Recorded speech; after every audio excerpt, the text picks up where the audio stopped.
happens this time, then it is not, you're not doing it out of no knowledge. But let's sidestep politics for a second. And there's some good news here on page 3.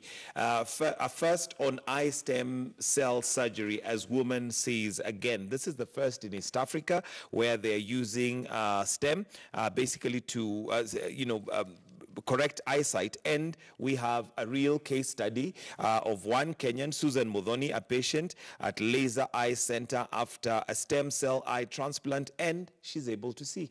Good news. This is quite exciting. It shows what Africa is made of, the opportunities that we have, our ability and capabilities. And what, in my view, it sends out there is that governments should be able to provide opportunities for individuals to exercise their skills and to show what really what really we are made of. And I'm happy that the newspapers have put it on page 3. Absolutely. Because then otherwise it would have gone to page 46 where nobody ever gets to see it. Many people never get to see it, or by the time you get there you are so tired to have read lots of these political issues. So quite a good profiling, shows what we can be able to do. And then I think for the medical class, really, it's about what else can we be able to do and how can we learn. Yeah, and kudos to the people behind that to ensure that that has happened. And of course, 100% support from all. Page 4. Matters education. This is going to be highlighted and discussed further by Zinzi Kibiku in the next segment, which is political point, so we'll not dwell too much into it. But CS Amina begins school tours to monitor Form 1 intake, and so far it's been the biggest absorption between exams and getting into the next level of education. However, there's still a few gaps that are left, but generally Jubilee government trying to stick to their promise of ensuring that anybody who passes the examination is absorbed into secondary school and from secondary school to university. Quite instrumental, and for me, and as you rightfully said, there are better people to talk about this from the academia. I think if Jubilee would be able to stick to this, then this would be one of the ticks that they have to be able to make the promise which they made, because especially for the education sector, lots of things have been happening which sometimes are as confusing to both, not only to the people in the sector, that is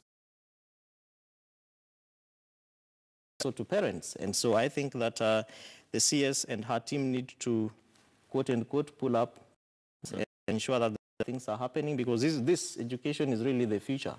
It was Nelson Mandela who said that a nation that does not educate its children and its young people is indeed a dying society. So Absolutely. We have to be able to put education to where it rests.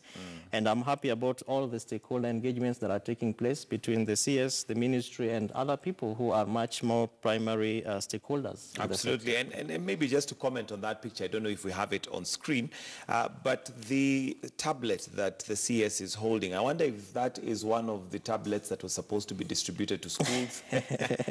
It looks like one of them. I've had an encounter and from the only challenge is that they need to be for optics. You know, they need to be things that the pupils can relate to, can resonate with, and things that can then have a meaning to these young people. There are certain parts of this country, Mike, where we do not have the infrastructure to be able to even have tablets. So the Absolutely. question is, I mean, simple things like just charging it, electricity to have it charged and stuff like that. So good promises, but how do we sustain them to the future? And one wonders what happens to the tablets that were supposed to be given to all schools. But anyway, that's a debate that maybe Zinzi will handle on matters education. But let's now take a look at page 6. This, of course, has been a story that has been running and unfolding and developing from Tuesday last week. And this is to do with a terror attack that took place at the 14 Riverside Drive, and that's Dusit D2 Hotel. And 3 terror suspects now surrender after notice. One thing that I must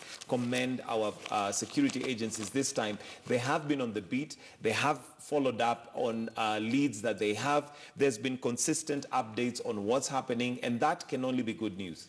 It is very good news. Mike, we run a campaign called the Defend My Future, which works with institutions of higher learning, universities and colleges and county youth networks. And so we have been able to interact quite in a huge way with Kenyans who are just as frustrated, you know, with these kind of issues. And the fact that the our security agencies were able to move in such a swift way, it really to show that there is a bit of collaboration and cooperation between the civilians and also the citizens. But then again, you note that the manner in which they were able to move, the security agencies moved as swiftly as possible at Dusit it looked like, of course, they were aware that probably there was going to be an attack, but then the spot, in my view, like where exactly is this going to happen?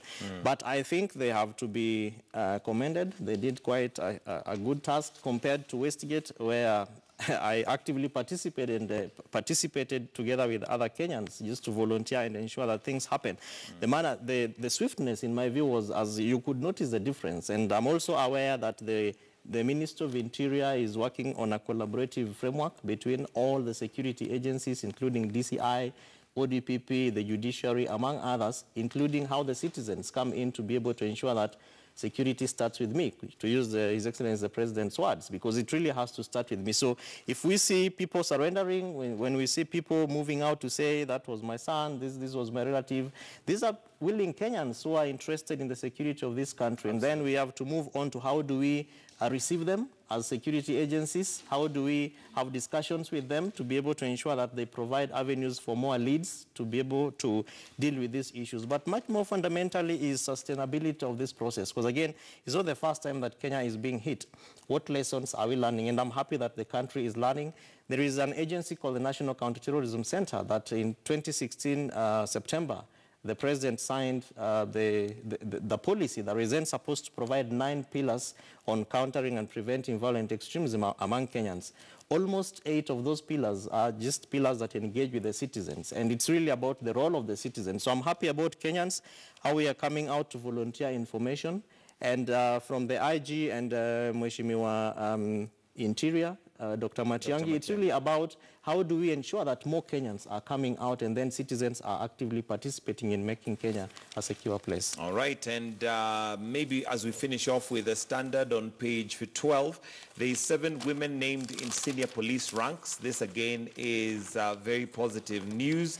Interior National Coordinator Cabinet Secretary Dr. Matiang'i with the IG yesterday as they flagged off, and this was in Mombasa. But also, maybe, Kevin, your thoughts on the new police uniform? I see the IG adorned in this several times, and I don't know if you're good on social media. I saw some memes last week of another police uniform that I think, I tried to remember which country it was, but it looked like jailbirds. But anyway, your thoughts on the Kenyan Mike, new police uniform? When the IG adorns this uniform and it's launched by His Excellency the President, it means that the avenues for our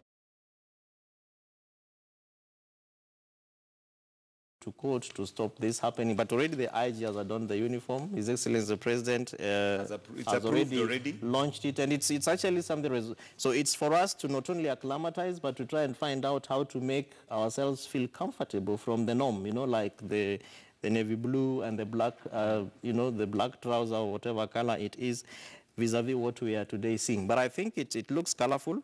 You're able to pick out a police officer from the crowd.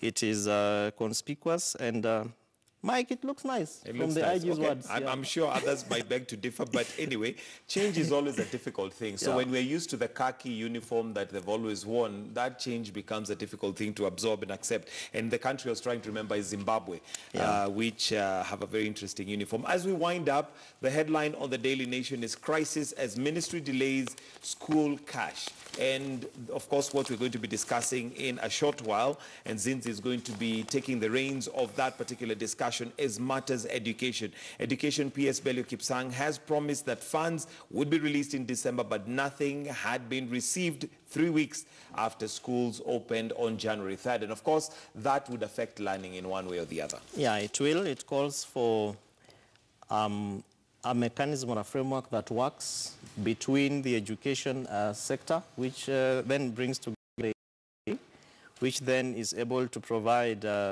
an oversight mechanism in terms of how, when are schools opening, and you note that there also been they've also been changes to the calendar.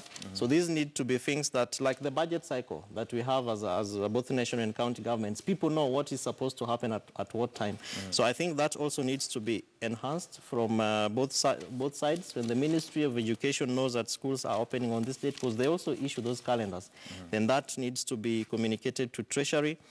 And yeah, so that education is not affected. Okay, yeah. Page 5, there's an interesting story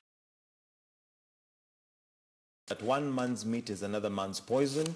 And there's a Kenyan journalist who's cashing in on pictures from Dusit. Kenyan journalist sells Dusit photos at 50,000 each.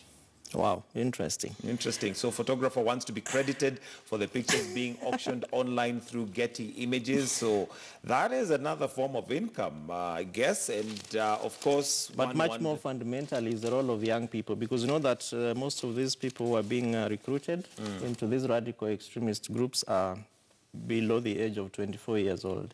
So as we have people doing sale for photos and making money, the question that begs is how can government make the environment, conducive for young people to be employed and make laws and policies that then support young entrepreneurs to be able to make ends meet, and have policies that then push both national and county governments to be able to provide resources. And lastly is to look at the funds that we have, whether Youth Fund is working, Wezo Fund, Women Enterprise Fund.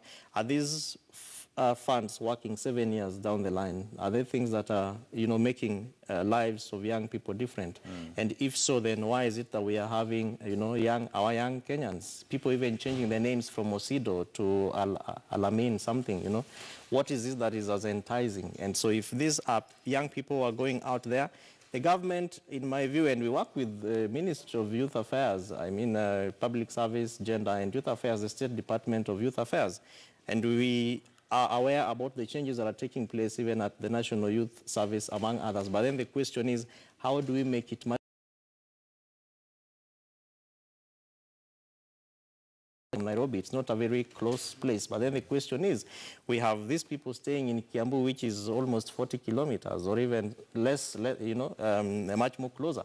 What does that mean, and what is the message that it is sending to people that sit where the decisions about youth empowerment and entrepreneurship are taking place? All right, Kevin Osido, we're going to wind it up right there, but I'd like us to close with page 14, which is a cartoon, and you see the cartoon and, make your own decision.